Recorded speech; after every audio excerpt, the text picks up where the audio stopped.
Hey everyone, welcome to Two Car Pros. My name is Ryan, and today we get to continue with part 4 of our How to LS Swap Something. So this series I'm trying to make as general as possible. I'm trying to make it as applicable as possible. So in this episode, we will be getting our LS inside of our 1955 Chevrolet Bel Air.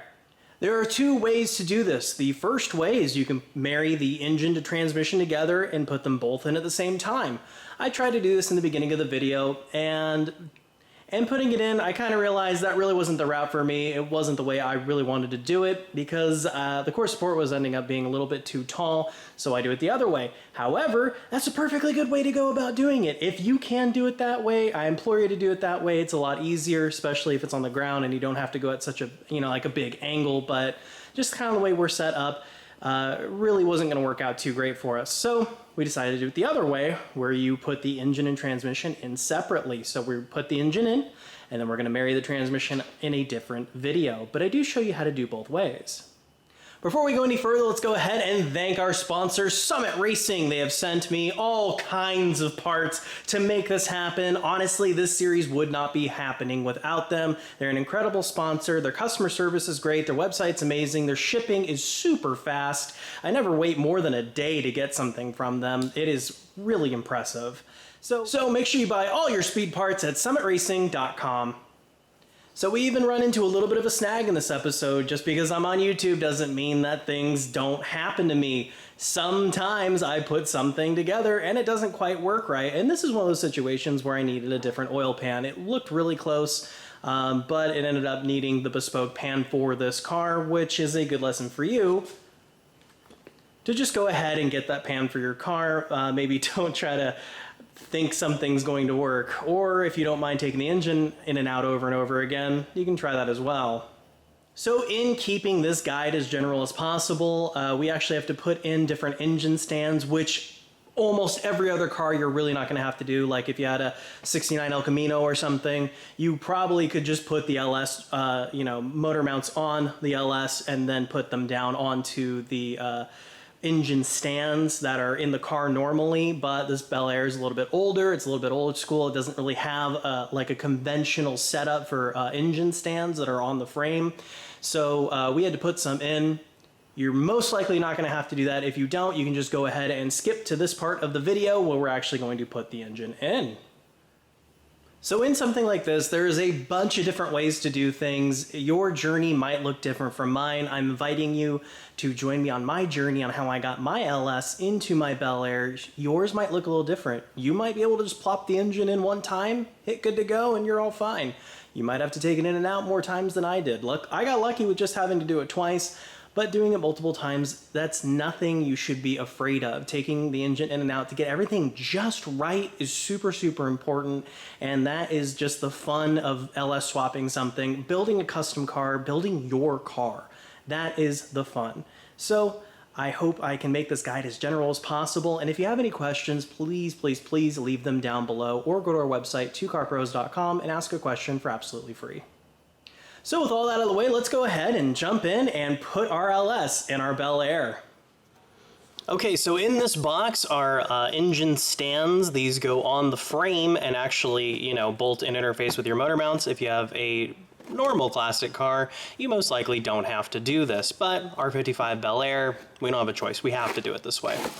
So these are from CPP. They come with really cool instructions, and of course the link is down below in the description because Summit sent these over for us. And they look like this, and I'll show you how they mount up. We have to do a little bit of modification to our frame, but not a whole ton, so let's check that out. So where I am now is actually where the engine is going to sit in the vehicle. So this is the inside of the frame rail on the passenger side. So I have one of our mounts, and we can see, according to the instructions, it's basically going to sit right here, but you can see that there's two rivets in the way. So we need to get rid of those rivets. We have two nice holes, and once we have that, we can actually bolt it down and then drill the new holes for these holes up top. So basically there are three different ways to get these rivets out, and I'm going to show you how the way I like doing it. What I like to do is just grind a flat spot on top of the rivet, use a center punch to create a divot, and then a pilot hole with a drill, and then another one, increasing size until the thing just falls out. I always find that's kind of the easiest way to do it. You can also use like a cutting torch and heat this up and melt it away. You can also grind it completely flat, and then the whole thing will just fall apart. The way I do it, I feel like, is the least hazardous and most effective. It's just the way I prefer to do it. And of course I am wearing a face mask and ear protection. So what we're going to do is take our grinder, and I'm just going to grind a flat spot there. And I'm only going to show you how to do one rivet, even though we have to do 4 of them, 2 on each side. I think watching it 4 times would be a little boring.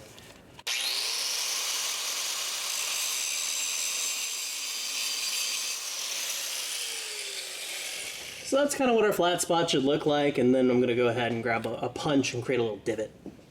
So now I'm going to take a punch that has a bit of a tip on it. This is really what you're looking for. And I'm just going to line it up as best I can in the complete middle of the rivet, and I'm going to tap a nice divot for me. Just like that. So now I'm going to take a little bit of WD-40, squirt it on our rivet there. And then I'm going to take a small drill bit on my hand drill here, make sure it's nice and perpendicular and in that hole, that divot we created, and start drilling it out.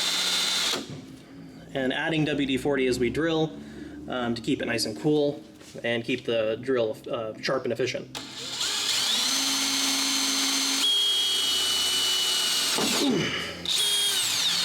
There we go, drill went all the way through. Now we can move up a size. So I've sized up my drill bit, a couple of sizes, and these are metal cutting drill bits. These aren't like wood drill bits that you'd get at like Home Depot or something. So make sure you have the right tool for the application.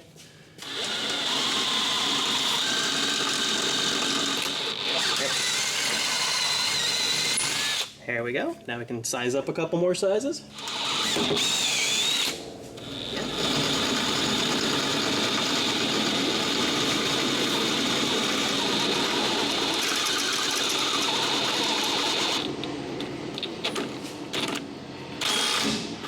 And there we go.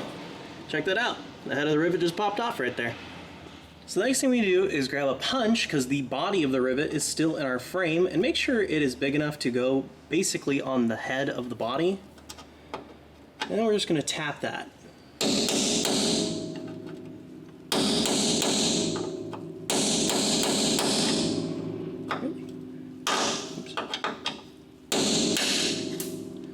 There we go, just went flying on the floor, and we can see that that hole is perfectly empty. Here's what that other side of the rivet looked like. It was sitting in there, flew out of there, so we tap that bad boy out, and just go ahead and do that for all 4 of our rivets here. Alright, so now we're going to grab the passenger side mount now that both of these are nice and drilled out. Grab our side-specific mount. They are side-specific, and they're a little awkward to find the correct orientation, but basically this block should be running forward and back so the motor mount can fit on it. And those holes right there are going to line up for us. So with that lined up, I'm going to go ahead and put the top bolt in, and then I'm going to grab the nut, reach through the bottom of the subframe here, and just start that nut, because it's got nylock on it, so it's not like you're going to be able to slink it all the way down, with your fingers. Just get it started, it's fine. And then we're going to do the same thing for the bottom one. Okay, so both of these have nuts on them. They're just started on there. And what we're going to do next is grab a 9/16 wrench and a 7/32 Allen and snug those down.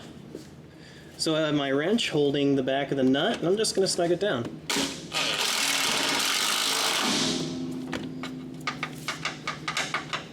Then I'm going to move to the top, snug that down as well. There we go, awesome. Now we can move to the top side. So now I'm actually standing in the engine bay, and what I'm gonna do is kind of the same thing we did with the rivets, except it's already flat. Makes it a little easier for us. We're gonna take a center punch, put that right into the center of the bolt hole, and we're just gonna give that a nice tap. And what that's gonna do, again, is create that nice divot for our drill bit. Actually, I'm gonna do both at the same time.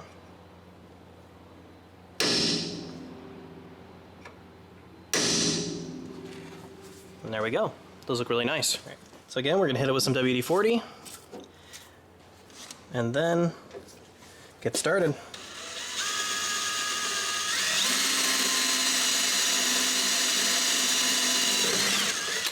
A lot easier.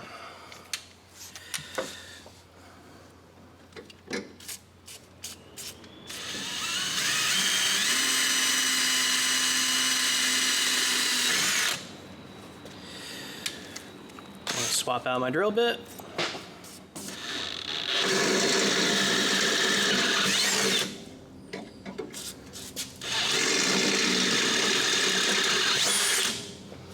Very good. We're getting there.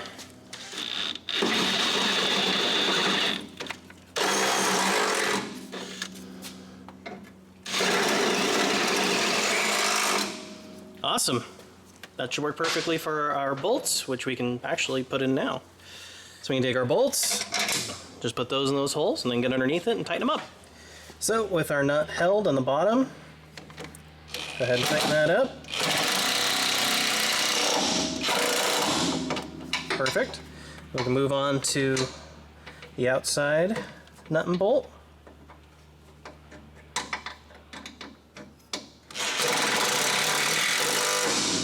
And there we go.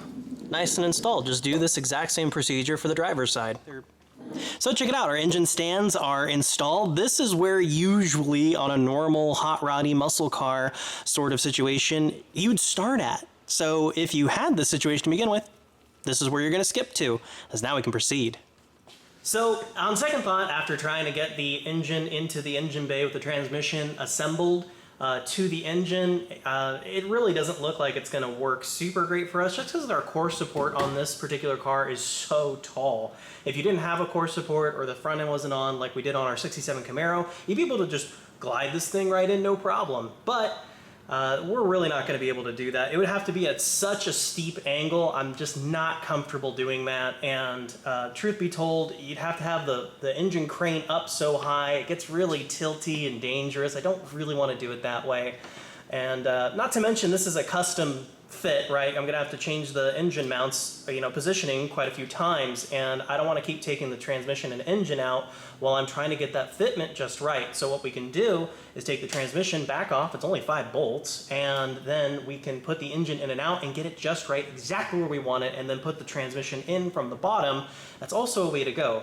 However, both ways are acceptable to do it. That is up to you to make that call, what's most convenient, and most importantly, what's safe.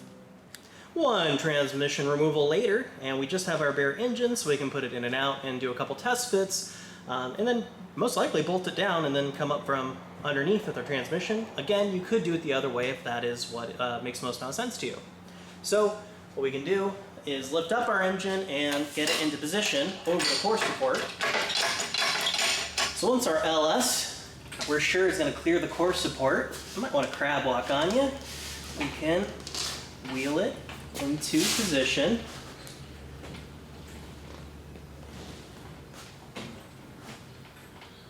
There we go.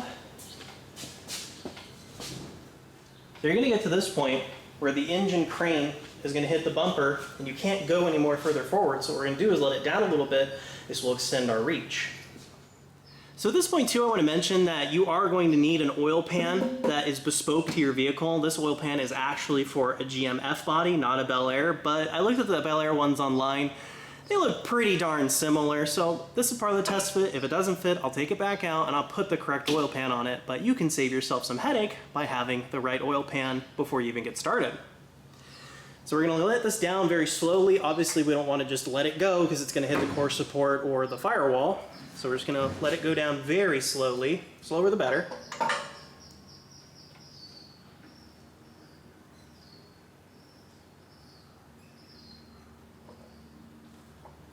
And take a look around. Looks pretty good. So we're going to keep going.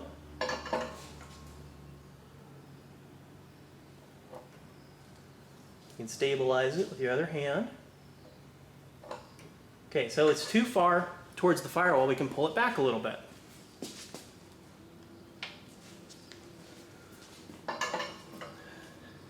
Lower it in. And too close to the firewall, pull it back a little bit.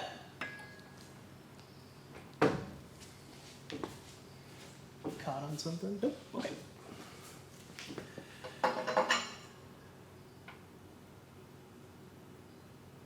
And then watch the water pump too. Some people take the accessories off, but I don't think we're going to need to. I think we'll be okay.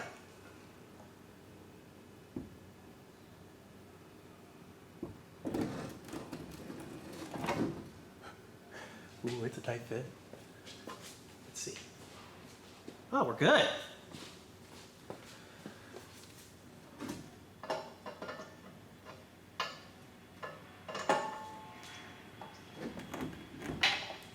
So up. We're going to pull it towards us because it's against the firewall. There we go. And continue downward. So while I was trying to fit our engine in here, I noticed that the top of the engine sling was actually grinding against the firewall, which you don't want. So what I did was just let out more slack in our engine sling. And the cool thing about this is these, fiber bands can go around corners and won't mar anything, won't damage anything. So I highly recommend the sling. The sling's really cool. Okay, once we get to this position, we can maneuver the engine so the mount fits over the engine stand, just like that. Make sure it is fit on both sides, which it is. So we can let it down to our first test fit.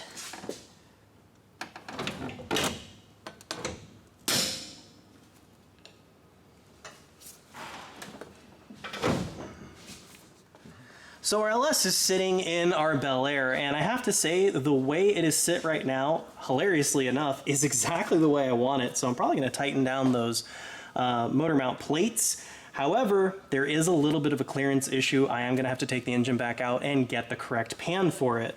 I kind of thought it would work, and I'll show you why it doesn't. So it kind of looks okay, looks like about a finger's width in there between the steering linkage and the oil pan.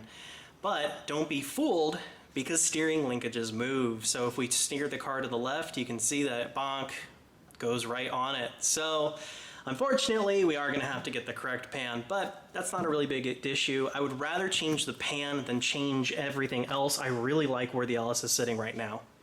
So just like I predicted, I knew it wasn't going to be just sitting in there and first time lucky. We did kind of get first time lucky with the motor plates, because those are exactly where I want them. I'm just going to tighten those bad boys down. That's exactly where I want the engine. But I can worry about that after I get this pan off and put on the bespoke Bel Air one. So basically taking it out is just like we did before. We're going to lift it up.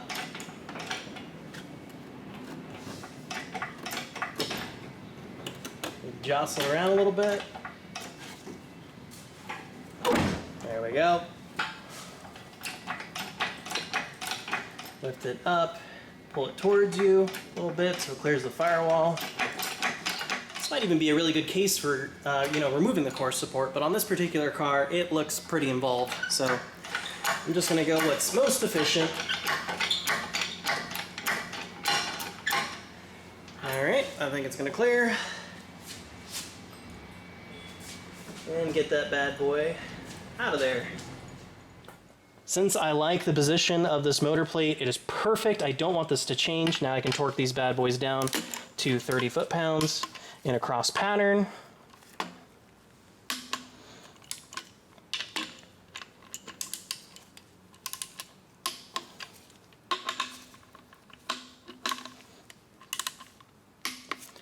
Awesome, and then do the same thing for the driver's side.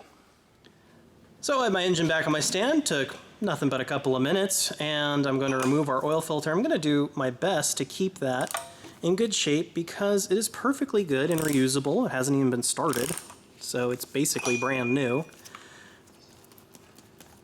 Take that bad boy off.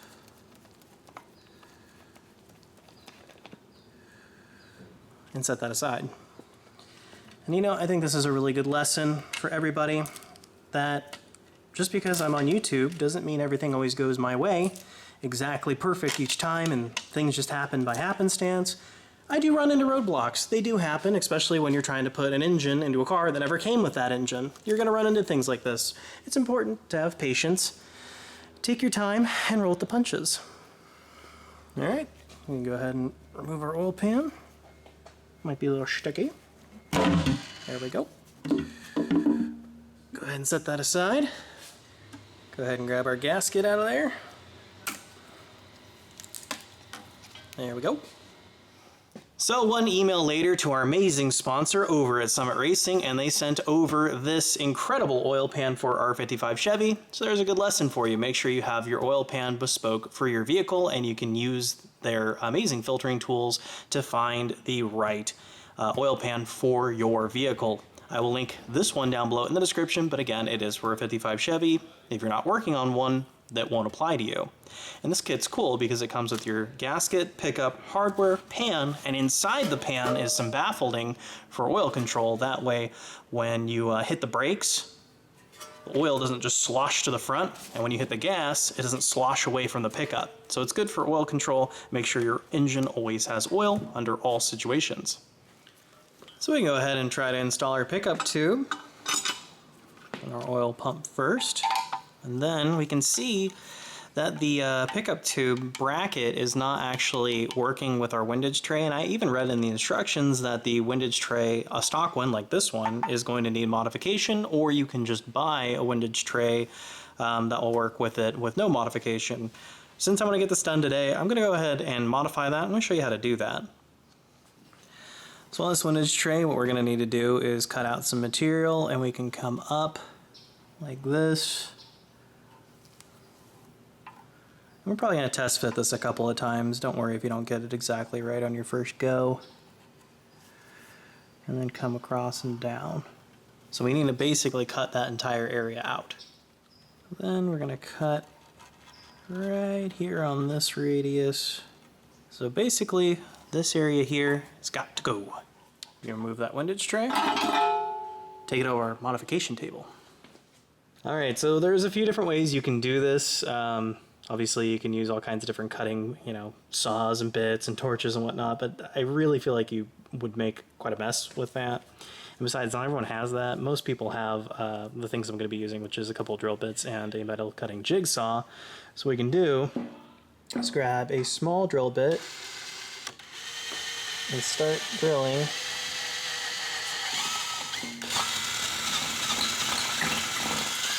What we're going to do is we're going to put 4 holes, in each corner, progressively bigger and bigger until we can get our metal cutting jigsaw in there. And we can just cut that material away bit by bit, and we won't have any heat warpage, which might damage our windage tray. There we go, 4 large holes, and now we can move on to our jigsaw. Alright, so we're going to take our metal cutting blade and our jigsaw, and we're going to basically go around and connect the outside radiuses of our pilot holes here together so we can cut this big piece out.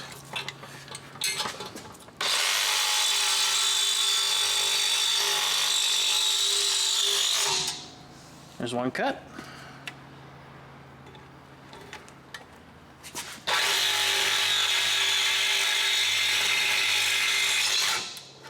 Another cut.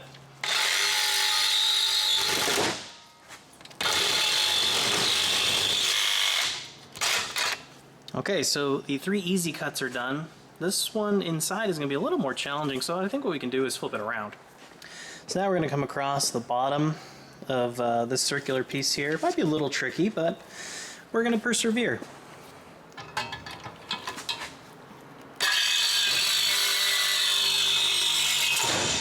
Woo! Just like that. Check that out. There's our piece of windage tray gone.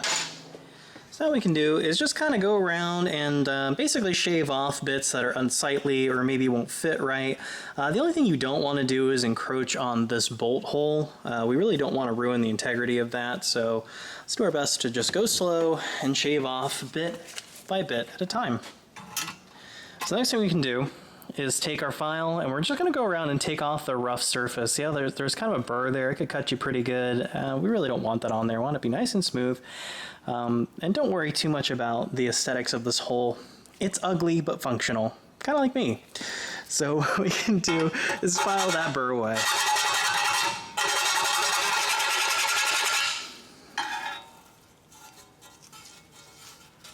Alright, I think our filing's all done. Looks great. Alright, now we can do our first test fit with our windage tray. Looks like that is going to be great. We can grab our pickup. So now we can test fit our pickup. And it looks like we're good to go. Looks perfect. So as you can see, our cut is really nice on the bottom. There's plenty of room. I can actually fit about half my pinky finger in there. You just don't want anything touching or binding or anything like that. You could even have cut off a little bit less on each side, but honestly, I'd rather have it be just a tiny bit more. That way I don't have to go back and modify again. There we go. Windage tray is reinstalled. Now we can grab our pickup. So now I have our O-ring that goes on our pickup. Gonna grab some WD-40, make that nice and lubricated. And then we're gonna put it over our pickup tube. And it doesn't go behind this metal barb, it goes in front of it just like this. So make sure that's nice and lubricated. Alright, so now I'm going to take some engine assembly grease. I'm just going to grease this hole here to ensure a nice easy install for us. There we go. So with that grease, it helps us install the O-ring correctly. More lubrication on O-rings is always better than less, because you don't want that not installed correctly.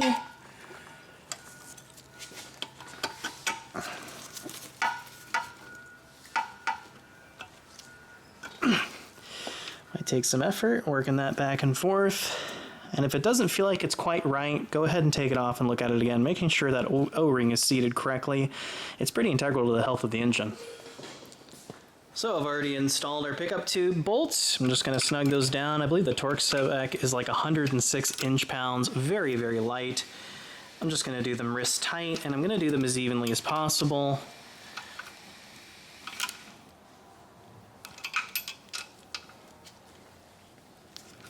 And there we go. So we can go ahead and install the washer, and then our nut to hold the pickup.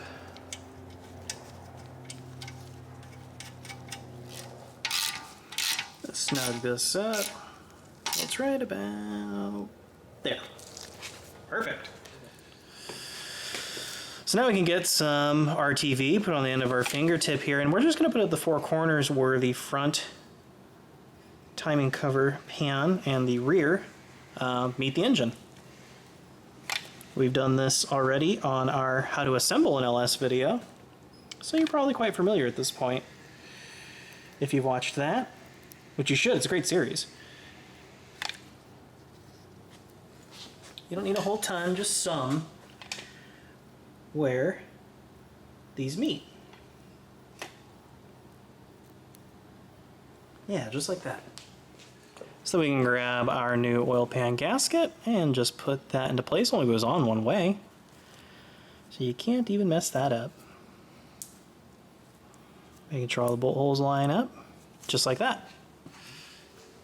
So now we can put our pan on, and when you're putting it on, just put it straight down onto the bottom of the block. You don't want to like put it down and try to moosh it around, because then the gasket placement's going to be off, the RTV is going to be off, everything's going to be off. So what we're going to do is be very careful, and we're just line those holes up. You can look straight down into them and make sure everything lines up like that. Looks great. So on our application, the larger bolts are 18 foot-pounds and the two smaller bolts at the back are 9 foot-pounds. So let's start torquing those away.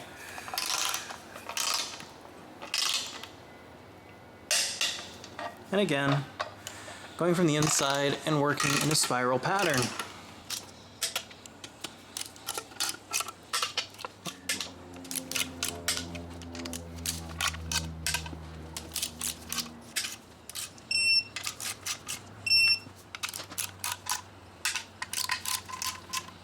There we go. There we go. Our pan's installed. So we can install our block off for external oil cooler, because we're not going to be running one. If you had like a super high performance dragster, you'd probably want one, but that's not this car. So it came with a block off, and we're going to install that. We're just going to try to put those down as evenly as we can. We can snug those down. I don't have a torque spec for you, but you know, you're going into aluminum, so maybe not crazy Hulk tight. I'd probably call this maybe one arm tight, maybe wrist tight. And there you go. So now we can put our oil filter adapter fitting in its home.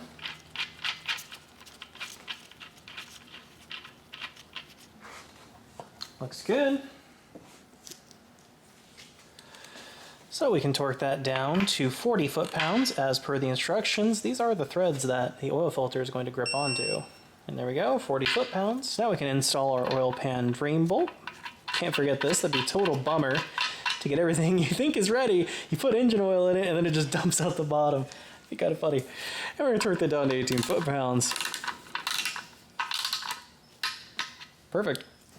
So here's kind of a familiar sight. It is a torque converter, but you'll notice on this torque converter, the numbers 2, 6, 9, 8 are written on it, which is most likely the advertised stall speed. Our old torque converter was a 4100 stall speed, and I was kind of worried that the weight of the vehicle and the drivability of the vehicle might be affected by a 4100 stall speed, but luckily our sponsor Summit Racing sent this bad boy over. This is going to be for a great street strip application. 4100 is really more for drag racing and high-end race vehicles, so we're going to go with one that has a little bit more cruisability. All right, now we can install our lower stall speed converter exactly the way we did the other one. And there we go, fully installed.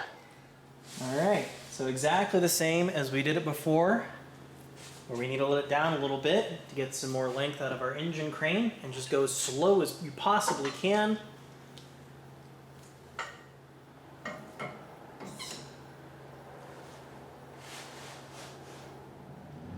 Watch yourself, make sure you're not pinching anything. And again, some people remove the front accessories when they put it in. However, our dampener is quite long anyway, so it really wouldn't matter too much for us. Leaving them on, and besides, I've already had it in and out with the front accessories on. Oh yeah, it's a snug fit, but we're making it work. So we can keep lowering it down. Okay, now that we're past the core support, we can bring it back towards us a bit. There we go. And keep an eye on everything, any kind of wire, little pieces of metal sticking out. We're just going to keep lowering that into its home. So as we lower down, you want to make sure that your engine isolator goes on your engine stand. This is where you're looking on both sides. I'm going to slowly lower that bad boy down. Keep an eye out for things. Everything looks good. Keep going. Aim for that engine mount. Keep going.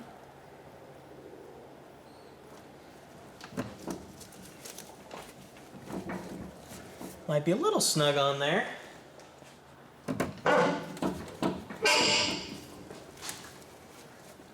There we go. Now we can go down.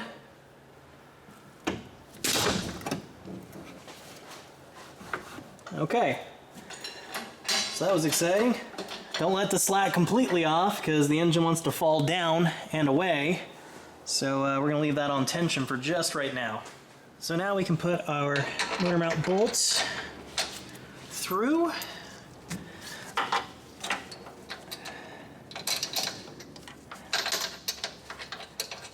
Oh yeah. This is what you want.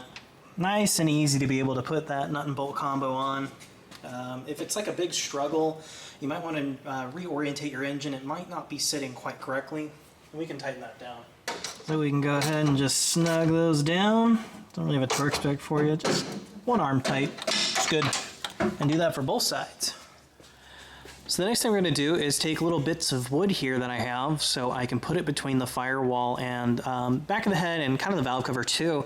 And that is to let the ability to get rid of our engine crane out of there, get that out of the way so we can work on it, because we're going to hook up our transmission from the bottom. There's a couple different ways you can do that.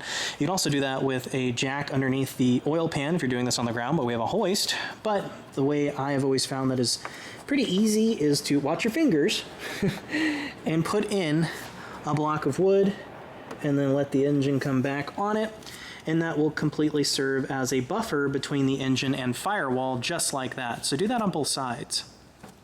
Okay, so now here's the really exciting part where we get to get our engine crane out of here. Because our engine's more or less sitting where we're gonna have it, I'm gonna leave the engine sling on it for now, just in case we need to bring this back to help mate our transmission together. But if you already have your transmission together and you're able to negotiate it in, you can get rid of your sling now or whatever provisions you have. Check this out. Oh yes. Now let's get this engine crane out of here. So now we can get our engine crane out of there and our LS is sitting in our Bel Air. So check it out, this is what our Bel Air looks like in our engine bay. This is what basically the final product's gonna look like. The only big piece we're missing is the radiator up front, but look, our engine is in. This is a huge accomplishment. What I want you to do now at this step is go ahead and pat yourself on the back because this is a big deal. So now we can see how much clearance we have to our oil pan, and if we turn the wheel, it doesn't make contact. It's kind of close, but it is not touching. So it kind of looks like on film it's touching right there, but I can assure you in person it's about a ½ inch off. So it is the correct pan, and our problem is fixed. Also, if your steering linkage still hits, or maybe something else is still hitting, go ahead and adjust where your engine is sitting in the car using our Summit Racing adjustable motor plates. So that is how to put an LS into a car. This is how you do it. It has been such an incredible journey. Summit has been just such a great sponsor to work with, and everyone watching has been super supportive. I try to read every single comment down below. If you want to help support this channel, make sure you're subscribed and like the video. It really helps the channel out. Or you can even give a thanks down below or become a channel member if you want to go that extra mile. Thank you so much for watching. All applicable links are located down below in the description, and I'll see you next time.